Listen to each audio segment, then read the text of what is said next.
Hi, I'm Noah and welcome to Architecture in Sci-Fi Film.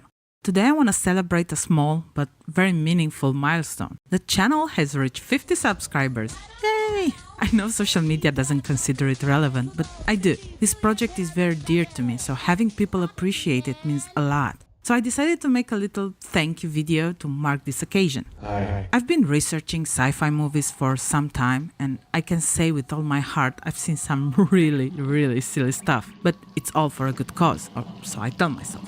Architecture in movies is background. So usually when the story is not so well thought out, the design is not there either. Not so long ago, sci-fis were considered B-movies, so the budgets just weren't there, and sometimes the producers just didn't have any faith in it, so why bother, right? But occasionally a rather goofy movie might surprise you with an interesting design. Someone in that department took their job seriously. Since it's about the number 50 today, I chose a movie released 50 years ago, Barbarella. The set designs and costumes of Barbarella clearly had some thought put into them. Although they look cheesy to the modern eye, they made quite an impression at the time, and later designer Paul Gaultier used them as inspiration for the fifth element. But what interested me was the city of Saga, a multi-level structure up on stilts above a labyrinth. The model is using forced perspective to create the feeling of distance and size of the city. This is a pretty common technique of the time, because of the limited space available on stage. On a closer look, we see the city is surrounded by glass walls, with what seems like buildings inside, not too many though, and is covered by huge curved glass, judging by the size of what are supposed to be windows. Its layout is not clear, seems more like clobbered than planned out, but it has something appealing. Mix of organic shapes and straight grills and gratings. Later, we find that beneath the city lives an entity called Matmos, in the form of a lake.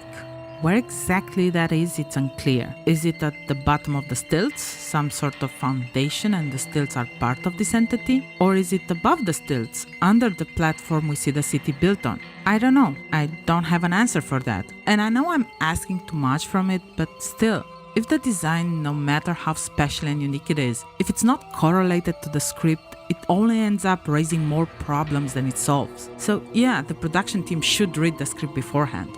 Once inside, it looks more like a shabby mall with dirty shops than a city. Or are they living quarters? The glittering windows shown on the outside are just dirty glass and metal panels on the inside, and it's quite unsafe, especially if you're blind. Not to mention one of my biggest pet peeves, the missing railing. Everything seems designed to point inwards. It has little to no contact with the outside environment, and there's not a single plant inside. The overall structure seems more like a container than a healthy urban design. It could be a spaceship just as well.